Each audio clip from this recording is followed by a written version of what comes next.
Welcome to another episode of Search News You Can Use with me, Dr. Marie Haynes. This is episode number 159 of Search News You Can Use, being recorded Wednesday, November 18th of 2020. I feel like 2020 is at the same time the longest year of my life and also moving so fast. I can't believe it's the end of November. We're coming up to holiday season for those of you who celebrate Christmas. And it doesn't feel like it. It just feels like the world is just completely messed up. But in the midst of it, business goes on. And so my goal today is to share with you the latest news in regards to Google and SEO, things that'll help you to improve your website, improve your client's website, and hopefully I'll be able to share some helpful tips with you today. In this episode, I'm going to talk about some potential updates. There's been some turbulence, but that's the norm now. I don't really feel like there's been a significant update, and we'll talk about that, whether Google is about to release a core update, whether an update actually released today as I'm recording this, and a few other things. We've got some sponsored content that we're going to try really hard to make not sound sponsored. Our goal when we take on sponsors is to make it so that I can provide you with really helpful information and at the same time talk about some really awesome tools that are available in the SEO industry. And we've got lots of other things. I want to share with you right now what the Q&A is going to be at the end of this episode so you can start thinking about how you would answer these questions. One of the questions is about somebody who has 3 different websites, all surrounding a similar business, and they want to consolidate these into one site, and they want to know whether that's a good idea. So start thinking about that, and I'm going to give you my thoughts by the end of this episode. And the other question that we have in the Q&A section at the end of this episode is about cross-domain canonicalization. That's a mouthful to say, cross-domain canonicalization, and whether the use of that could be seen as spammy by Google. I have some interesting thoughts on this. You know, when I read the question, it's going to sound like the answer is intuitive to most people, but I actually think there's an area here that is overlooked by Google. So stay tuned for this, and I think you'll find that part really, really interesting. Let's start off, well, first of all, you've probably noticed that if you listened to last week's episode, that the sound quality is a lot better this week. Last week, I was working from home. I had some kind of a bug. I hesitate to call it a flu bug. It was really strange, and I was really concerned that I had COVID. I think most of us, as soon as you get like a sore throat, a headache, something, we start worrying about, oh, do I have the virus? I was tested for it, and the test was negative, so I didn't have it. But whatever it was really bad. I didn't realize how bad it was until I started to feel better and realized how much I could accomplish. I still worked through the whole thing, and like I said, I recorded last week's episode, which was one of my favorite episodes, and we did have people write in to complain about the sound quality. I'm very sorry, we did the best we could. But now we're back at it, and I'm healthy, and I'm back in the office, and so let's get right into it here. Let's talk about some of the turbulence that we've been seeing in the search results. Now, when we report on Google algorithm updates, our goal is to point out the main updates, and for quite a while, Google didn't even tell us when they released a major update, whether it was a Panda update or then they started announcing them as core quality updates. They didn't tell us. We would just see this big change in a bunch of websites, and all sorts of people would be reaching out via email, and the SEO forums were lighting up with people saying, hey, Google changed something. And then recently, like in the last couple of years, Google has started to actually tell us when they're releasing a significant update. So for this year, we had the January core update. We had a core update in May as well. And with both of those, Google told us beforehand, hey, we're about to release an update. Stay tuned. And that was really, really good. And what we did years ago, I started sort of reporting on the little blips, the unannounced updates. And I think that sort of became, it just became too challenging because this is happening all the time now. And whether it's due to Google making changes in the algorithm, or I think a lot of the changes that we're seeing are related to just what's going on in the world right now. So for example, November 8th of 2020, so just a week, probably 10 days before I'm recording this podcast ago, there was some type of an update where where when we look through the hundreds of sites that we have Google Analytics access to, we can see that there's a sudden jump up in traffic for a large percentage of these sites that we analyze. And the weird thing was that usually when we see a jump up, we'll also see a number of sites with decreases. And we report on that. It's not like it's a negative on our business to say, well, yeah, some of our clients didn't do so well with a particular update, because there's some things that good SEO can't change. If Google decides, like they did last year, if they decide that they want to be much more strict with what alternative medicine content they're going to rank, then, sites that exist solely to talk about alternative medicine are going to see some losses with this. Now, with what happened on November 8th of 2020, we really didn't see that many sites seeing losses, but we had a whole bunch of sites in our profile that see improvements. Now, I could sit here and say that's just because MHC is awesome and all of our clients see improvements, but I think most of you would see through that. I think there's something else going on. I think that what we're seeing is actually connected to world events. So last week I talked about the fact that if you saw changes on November 3rd of 2020, it was probably due to the fact that November 3rd was the date of the United States election. And we know that that election has been controversial, it's been tumultuous, it's been a number of things that have been very, very interesting to watch and make me glad that I'm not an American citizen right now, because there's a lot of things going on with the United States election. Now, that was November 3rd, and what is interesting to see is that a good number of the sites in our profile that saw increases on November 8th also saw decreases on November 3rd.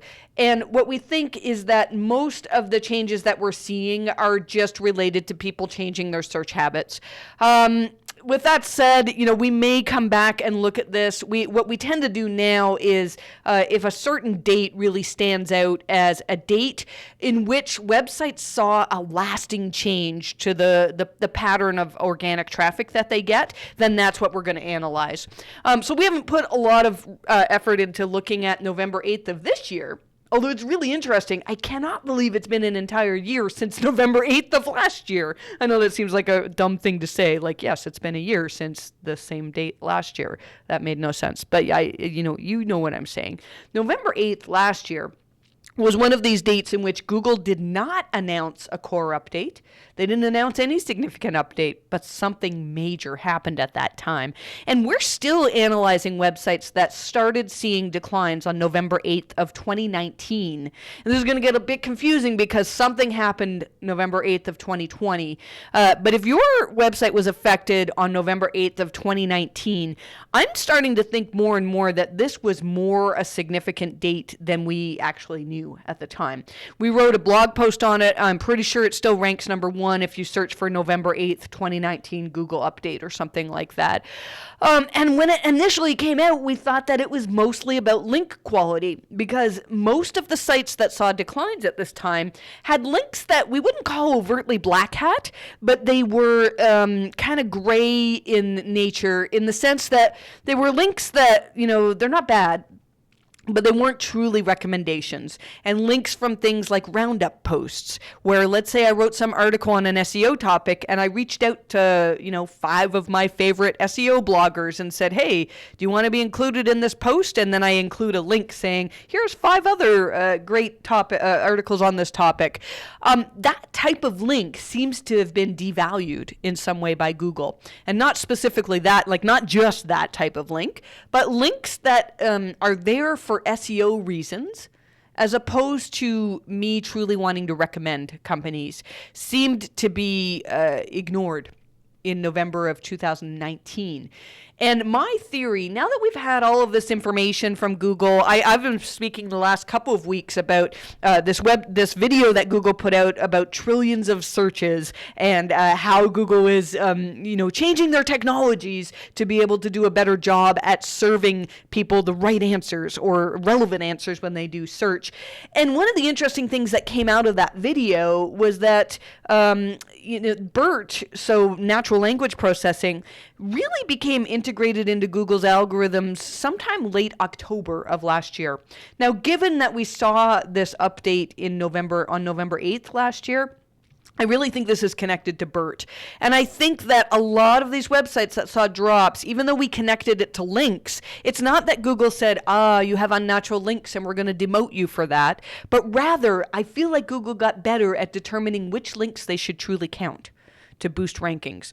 So I know I went on a bit of a tangent there because we're not talking about November 8th last year, but we're still getting people emailing us via our help forums, or not help forums, our email, our help email, saying, look, my losses started November 8th. It's really common to see a site that started to see losses November 8th of last year and then saw further losses with the May 4th update of this year. And I actually think that May 4th represented Google taking that a step further and being even better at recognizing the content itself, not just the links, but whether the content itself was more relevant to the searcher's query.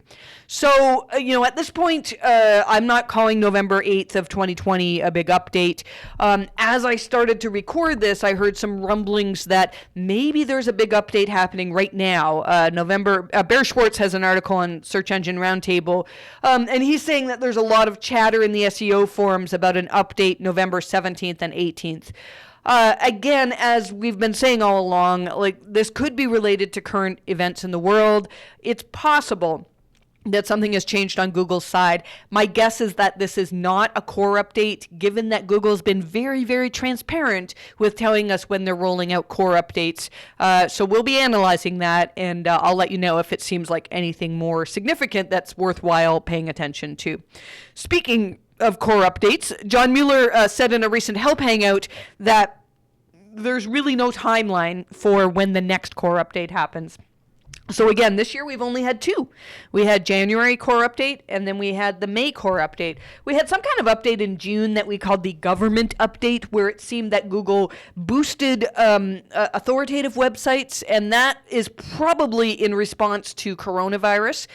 Google's guide to how they fight disinformation says that they can change their algorithms to greatly prefer authority over relevancy in times of crisis, and the world certainly is in a time of crisis right now. So, somebody asked John Mueller, well, is Google going to release another core update because it's been so long since we had one? And here's what he said, quote, I don't know what the specific plans are there, so it's not the case like we stopped making core updates. I just don't know what the specific launch plans are there. Now, there was an article in Search Engine Roundtable that took that quote and essentially said, look, so we're not going to have any more core updates for 2020.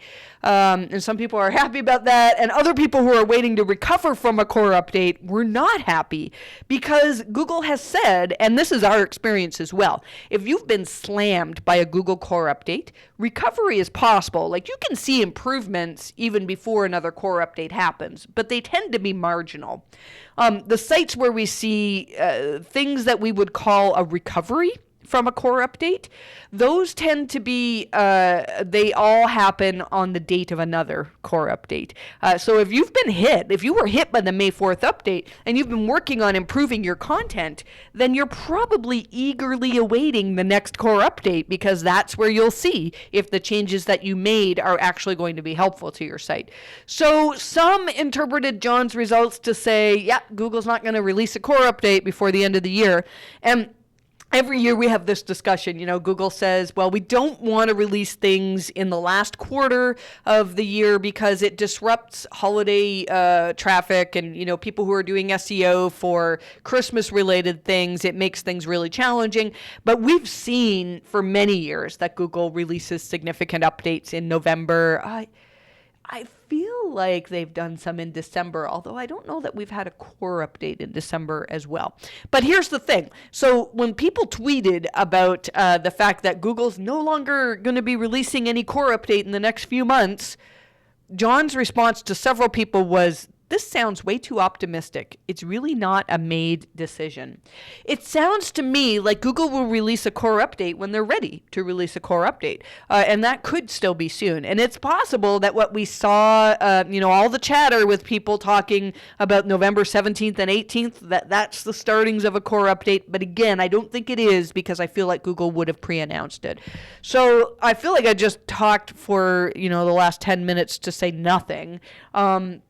The point being here is that there's been some turbulence in the algorithms. If you're seeing your search traffic is affected in weird ways, if you're seeing losses, the first thing I'd look at is whether it could be related to what's going on in your part of the world. You know, if your city has just gone into lockdown, and you run a local business that requires people to walk into your store, you're probably going to be seeing less website traffic, most likely. So it makes things really, really challenging to analyze. But still, we'll be keeping an eye on things. And if it does look like any of these dates in November seem to be a significant update, then my team and I will be on it trying to figure out what it is that Google changed in their algorithms and how we can take advantage of that to make better websites that Google likes. Let's talk about our Ahrefs Tip of the Week. So Ahrefs is one of our new sponsors. We talked about this last week, and I went into great detail about Ahrefs Webmaster Tools. If you're not using it, you really should. And as we mentioned last week, it's completely free for anybody to use, and you can very quickly do a crawl of your website and get a list of technical errors, a list of things to fix, completely for free. So I would recommend that you do that if you're not already using a major one of the main tools. So Ahrefs, this week what I wanted to talk about is how we use Ahrefs to look at link anchors. Now, link anchors, I think most of you know what a link anchor is. If I link to a website saying, for more information, you can click here. And if click here is underlined, then that's the part of the link that's considered the anchor, the words click here. And there's been all this controversy over several years over whether we should be using keywords as anchors or whether that's going to signal something to Google as a sign that maybe you've been manipulating your link building.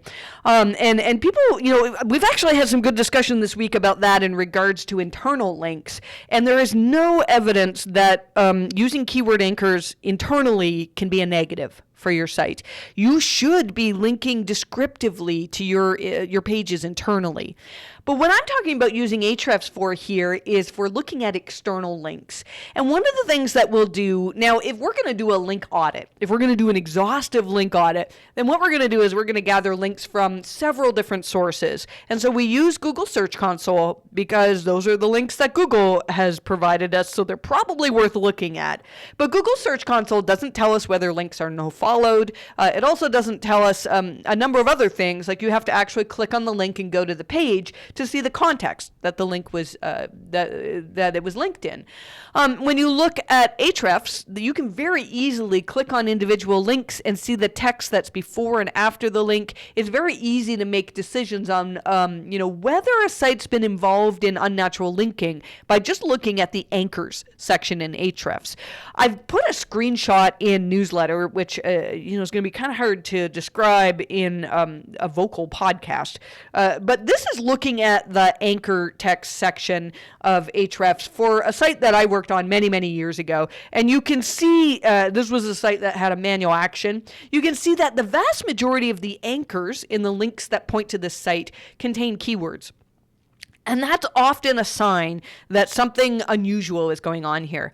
Now, if you look at sites that have not been involved in building unnatural links, we tend to see that the most common anchors are the URL of the site itself, or maybe their brand name as well. And so when we see a lot of keyword anchors, this is often a sign that the site's been involved in unnatural link building. Now, Google's algorithms are way more complex than this. And one of the things that we struggle with sometimes is when, and this is going to venture a little bit from the Ahrefs sponsored content, just to give you a little bit of insight into how we treat keyword anchors. We had a case several years ago of a site that had a manual action, and the site's brand name was also a keyword. So I don't want to give away what the site is. It's a major site that most of you would recognize. But imagine that the keyword was green widgets. This was a site that sold green widgets. And a lot of their links were anchored with green widgets because their site was greenwidgets.com, essentially. Does that make those links unnatural? Well, this site got a manual action, and they had indeed been buying links. They'd been doing all sorts of things that were against Google's guidelines. But here's the tricky part. Many of these links that were anchored with keywords, which was also their brand name, were truly natural links. And Google was giving us these as examples of unnatural links for this manual action. And so what we did at the time was we reached out to several of the sites that Google gave us as examples. And we said, hey, I see that you're linking to greenwidgets.com, and Google actually has concerns that this could be a paid link. Can you tell us why you linked to them?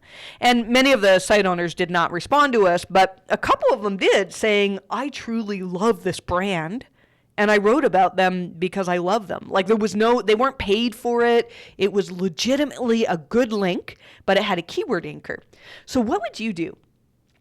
If you were doing SEO for this site, if you were working on removing a manual action, and you have links that Google pointed out as unnatural, and they have keyword anchors, and you reach out to the site owner and they say, well, yeah, nobody paid me for this. This site did not ask me to put this up. I just truly wrote this blog post because I think this company is amazing. Would you remove those links? Would you disavow them?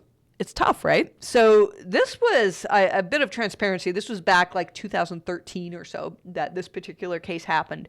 And at the same time, I had another site with a very similar situation. They had used a lot of... They built a lot of paid links, and many of their links, they didn't necessarily use keyword anchors, but they were links that looked unnatural to Google, but when we reached out to the site owner, they actually truly liked this company and wanted to link to them. Now, that case, so let's call that case number 2. That case, I gave this client several options. I said, look, we can write back to Google, and we can say in our reconsideration request, look, we've removed this subset of links that we've identified as unnatural, but some of the examples that you gave us truly are good mentions. We did not pay for these. We did not manipulate these in any way. We do not think we should remove these. And that's what that site did. They sent a reconsideration request saying, look, we see they're marked as unnatural links, but we're not removing them because I think you made a mistake here. Now, in that case, the manual action got removed, and that site never recovered. To this day, they still seem to me to be suppressed under some type of Google suppression. They're not able to rank for most of their main terms. Now, we no longer, they're not our clients anymore. This was many, many years ago, and I can't make solid conclusions based on this one case. But let's go back to that first client that I talked about, that also, they had keyword anchored links that looked like unnatural links, but when we reached out, there were good ones. This site said, no, if Google thinks that they're even remotely unnatural, we want to deal with them, even if they were good links. And that's painful, right? For any of you who do link building, imagine you managed to actually truly get people write a blog post to say how much they love your client's company. And then imagine you had to disavow those links. So we weighed the pros and cons, and we went with what our client said, and we went and disavowed and removed as much as we could a large we of links that were just kind of on the border in terms of, maybe Google might see them as unnatural, but truly they were natural, and we disavowed those as well. Now, I can't show you graphics over a podcast, but I want to tell you that the second site that went all out in removing links that were even close to being considered unnatural saw a massive recovery. They saw a recovery with a Penguin update that happened while we were awaiting the results of the manual action reconsideration request.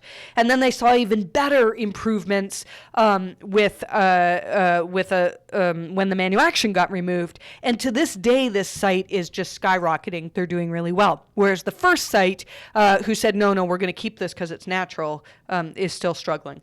Now, those are two cases. We can't write, a whole thesis on these two cases, but I just want to tell you that you need to pay attention to patterns. And this is going back to Ahrefs. This is where we really like looking at the anchors in Ahrefs. I've written a little bit more in newsletter on how exactly we use this type of information. We would never disavow links based on just the fact that it's a keyword anchor. We're still, looking at many other factors. But you can really, I like the interface with Ahrefs. I use all of the other tools, but if I had to choose just one tool to look at for links, I would choose Ahrefs. Speaking of links, Google has announced changes to the Disavow tool. The Disavow tool, it's been around for quite a while now, and people always struggle to find it. If you go into Search Console, you won't be able to find the Disavow tool. You have to actually Google it, and that's by design. I remember John Mueller saying a while back that they purposely did not put the Disavow tool right in the main Google Search Console interface because they didn't want webmasters to use it unless they truly knew what they were doing with it, because you can do harm to your site if you're not sure what you're doing with the Disavow tool.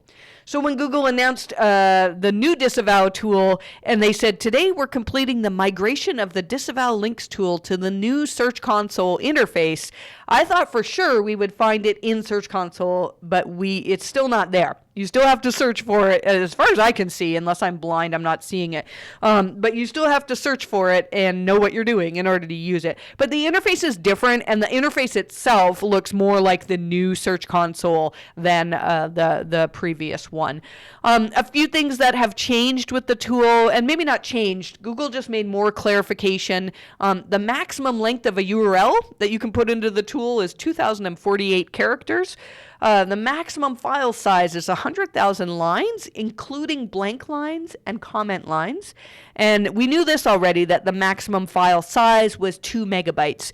I've only had a couple of clients that have legitimately gone over that 2 megabyte limit.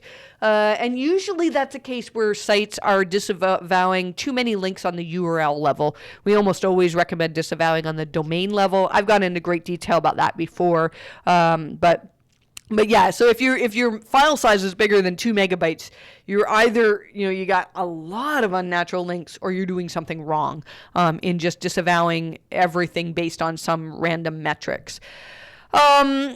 A few things clarified that maybe weren't clear before. You need to be a verified owner in Search Console in order to modify the disavow. That's nothing new. That was the case before, but I think it wasn't clear about that.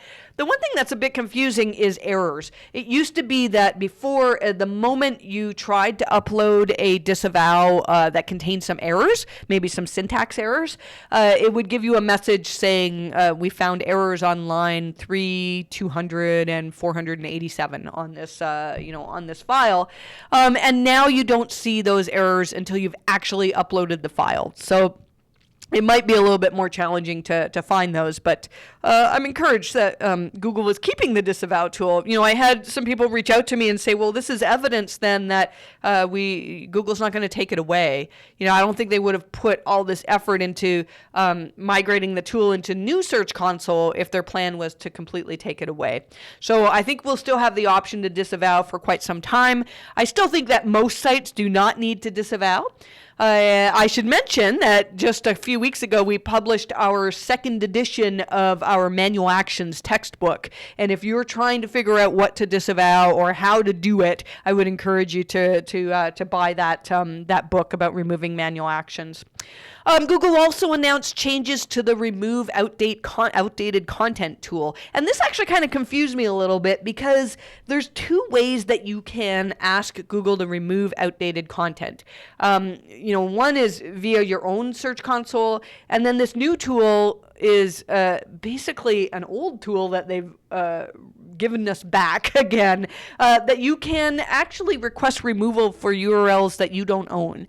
Now, that sounds like it's opening up all sorts of opportunity for spammers. You can't just go to your competitor's website and ask Google to remove it from the search results. There's a form you need to fill out, and you really need to show that, this page has my personal information on it, or there's a valid reason for Google to remove it from search.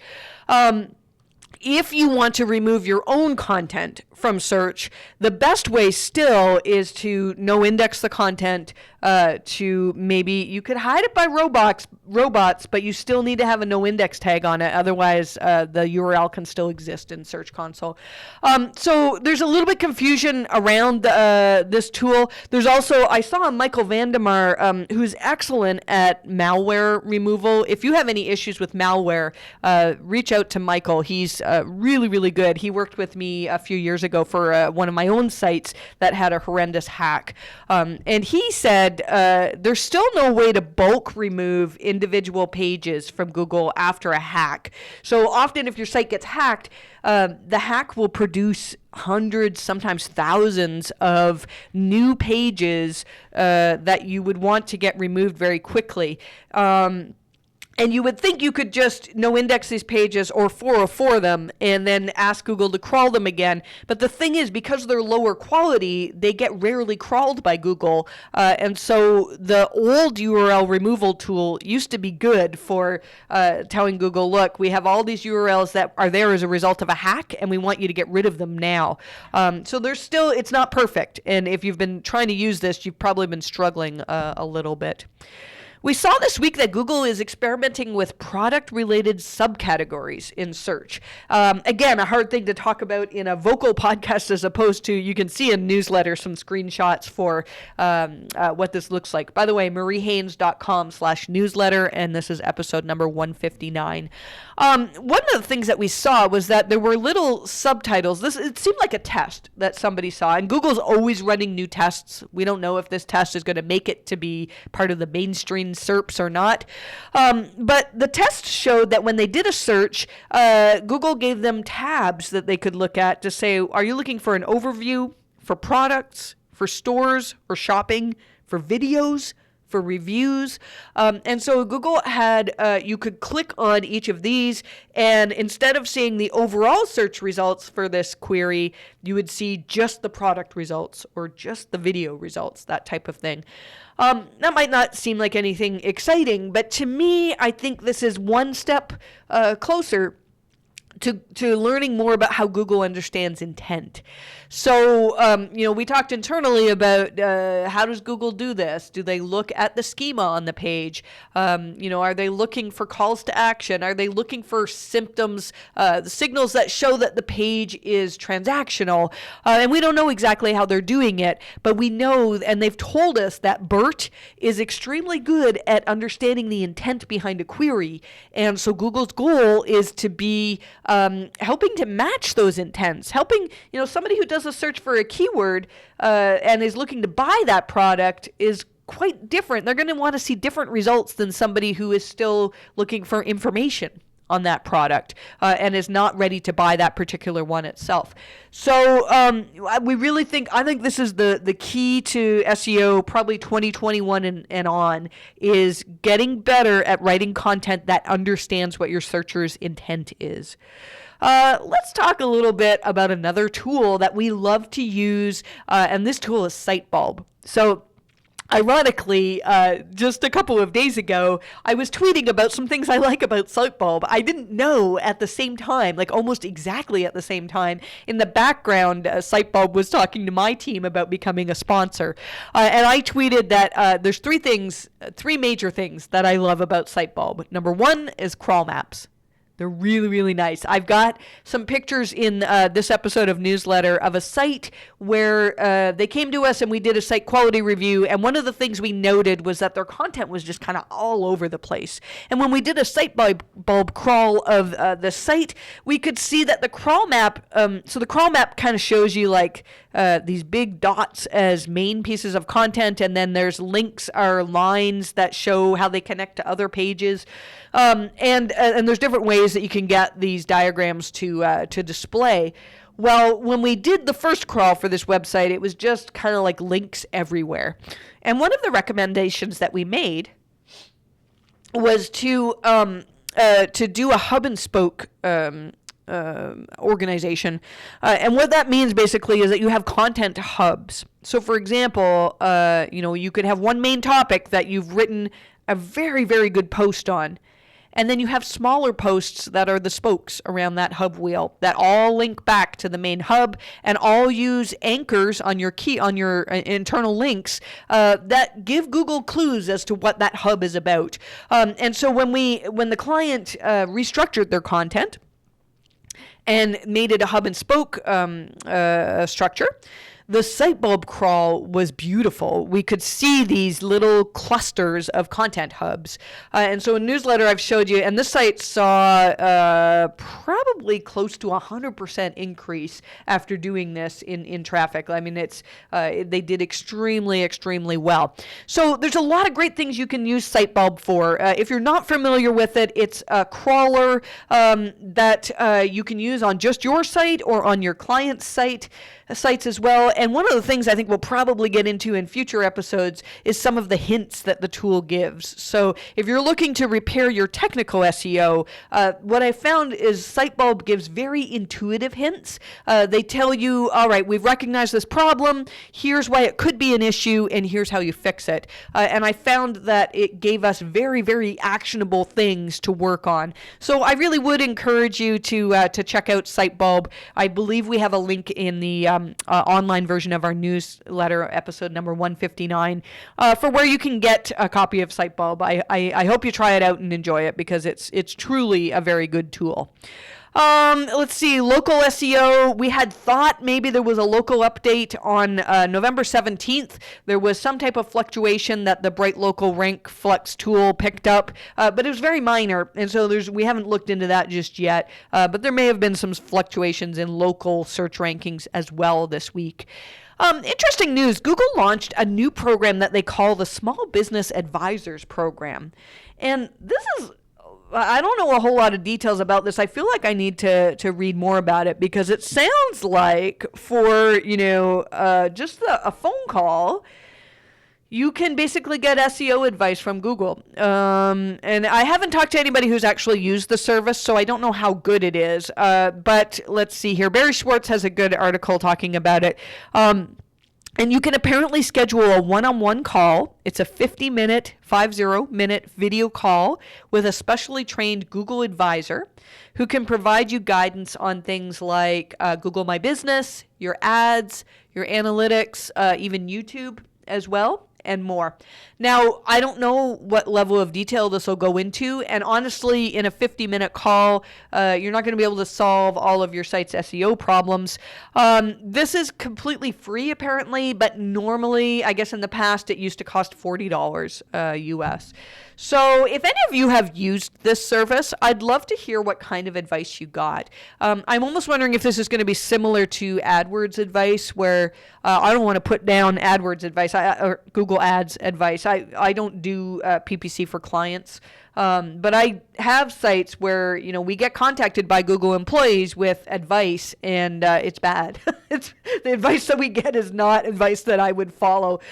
So I don't know. We'll see where this goes, but I thought that was very interesting. I don't think this is going to be an assault on those of us who do local SEO. I think there will always be need for people who specialize and understand how Google works.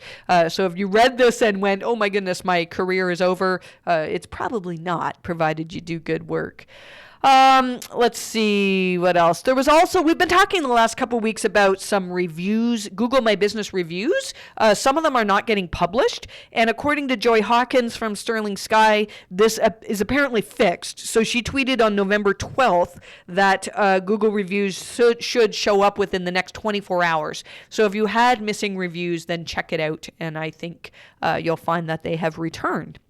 All right, let's get into Q&A section here. We've been doing these little mini site reviews, and those are fun, but this week we have two questions that are not site reviews. I'm not actually going to share what the sites are. I don't think it really benefits the question to share that, but I think discussing these questions would be really, really good. So the first question comes from somebody they're doing SEO for a number of websites in the Pacific Northwest that are all very, very similar businesses, but in different cities and different business names.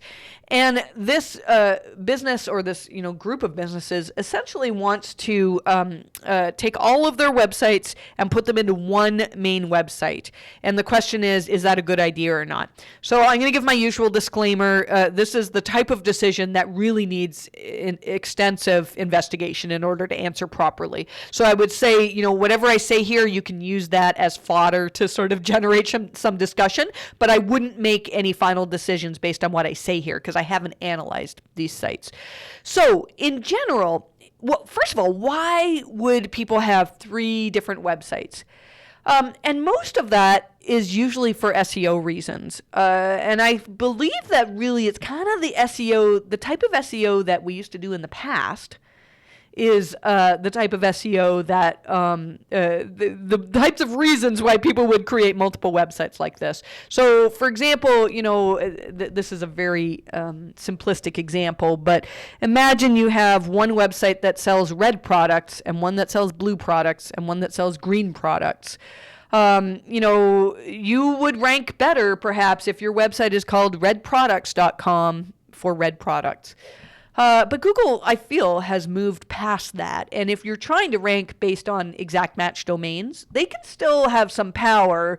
But I think that you would probably find that there's more power in consolidating all of these sites to one. Basically, I think what you need to think about here is EAT. If these are 3 businesses that each have a very separate entity knowledge graph, basically, so if they're very clearly distinguishable and each have their own entity information available across the web, maybe they should remain as 3 separate sites. But my guess is, from what you've said, that these probably should be consolidated into one, and it's much easier to build EAT for one website than for several smaller websites. So if you want to get your expert mentioned in authoritative places, well, that's going to help all 3 of those websites that are now consolidated into one, as opposed to trying to have separate experts for each of your websites. The other thing, and I won't go into great detail about this, but you can certainly have location pages that are specific to each area. So it's not like you're going to be trying to rank the home page for each individual location. So that's totally okay to do that as well. And I would say when you make the switch, or if you make the switch, be sure to do as much as you can to immediately update any external references. If these companies are big enough to have Wikipedia mentions, then it needs to be clear in Wikipedia what the new company is and what their entity information is. And you make really good use of schema as well so that you can help Google to connect all these dots. I feel like I talk about this one particular case study a lot, so I'm not going to go into it in a lot of detail. But we did have a site a couple of years ago that did something very similar. They rebranded and rankings plummeted. And it wasn't until we did all sorts of things. We updated the About page to put verbiage to say, hey, we used to be this site. Now we're this site. We updated all citation information. And we recommended a lot of changes across the web to send the signal to say, yes, this website you used to know as this, well, now it's this. And within a couple of weeks of doing that, their traffic was even better than it was before. So I don't know if that specifically answered your question, but I feel like that could help some people in talking about whether to have multiple websites or just one. This last question for Q&A is an interesting one, and we're going to talk about cross-domain canonical tags. That's a mouthful. Just in case anybody's not familiar with what that is. A canonical tag, let's say I have 2 articles that are exactly the same on my website. I don't know why. Why would I want 2 articles exactly the same? But if I did have 2 articles that were exactly the same, I can put a canonical tag on one to say, look, this other one over here, that's the main version. And that'll be the one that we're telling Google, look, you should index that version, this current version, don't pay any attention to it. If anybody links to it, count those signals towards this other version. You can do that cross-domain as well. So let's say, I wanted to republish an article I saw on Moz, but I don't know. I could publish it on my website, and I could put a canonical tag that points back to the Moz article, and that sends a message to Google to say, all right, if we see this, we're not trying to rank mariehaynes.com for this article. She's told us that this is the same article that already ranks on Moz, and so you're basically sending a signal to Google to tell them who the originator of the content was. Now, let's talk about this situation that this person wrote in to tell us about. In this situation, they write content for a particular website, but they also syndicate that content to larger websites across the web.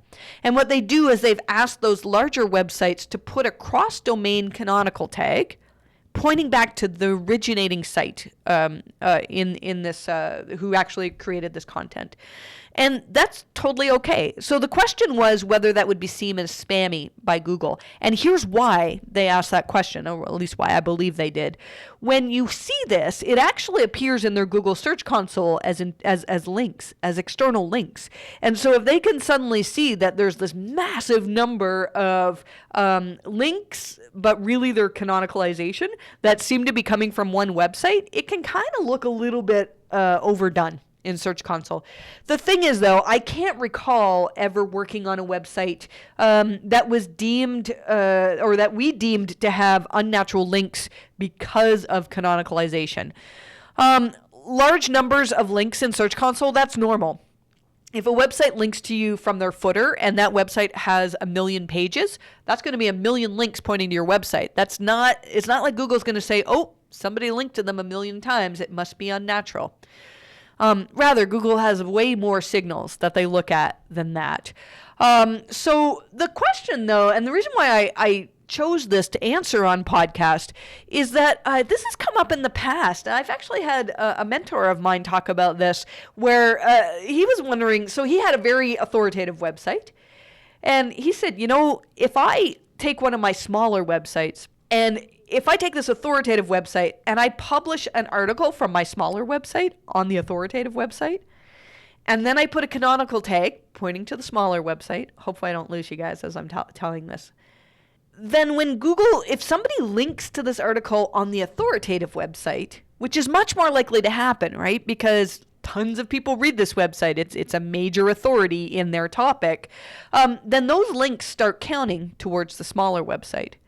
And you could see this being gamed. There's a strong possibility this could be gamed. I even hesitate to say this because I don't want people to go out and start doing this. I feel like if enough people do this, Google will catch on and they'll start to crack down somehow. But what my mentor said to me was, could I not just, he wasn't going to do this, but he's like, could I not just sell that service? So basically you could say, oh, I'm related to your topic. Can you publish this article on your website? Put a canonical tag back to my website, and then it's the smaller website that actually ranks on Google. But as people link to the source on the main website, the one that's authoritative, the one that's read via many, many sources, social shares and all sorts of things, that would help prop up the smaller website. I think that potentially could work. The thing is, though, if you were doing it on a massive scale, I think that's the type of thing that manual actions are built for. I haven't actually seen a manual action for this type of thing, but it wouldn't surprise me, if a manual review happened of your website, that this got flagged somehow. So, but I can't see it hurting algorithmically. And the reason for this is that there's no way that you could get rid of those links. So let's say we proved that for some reason this was a negative in Google's eyes. Then I could go to one of my competitors and I could start publishing all their content and on my website with a canonical link and try to get them penalized. And there's nothing they could do because you can't disavow those links. Disavow essentially tells Google to not pay attention to the signals and essentially add a no follow, but it's a canonicalization. There's no link there to disavow. I'm going to stop trying to explain this now because I might have lost a few people in saying that, but just keep it in mind. What you're describing to me, again, major disclaimers, I haven't looked in any level of detail at these sites themselves, but it sounds like what you're doing is probably an acceptable thing to do. I'm going to end it there with podcast. It feels good to do a podcast episode where I'm not feeling like absolute junk because I've been feeling so crappy lately. But today's good, so I'm going to end it early today. I'm probably going to head home and play a bit more Fortnite. There was a big update today. I came up with a whole new system for improving my Fortnite gameplay. If you're interested in that, reach out to me. I'm telling you, I'm going to be good. I'm already kind of decent, but I'm going to be good. I hope you enjoyed this podcast. I hope everything's going all right for you wherever you are in the world, and I wish you the best of luck with your rankings.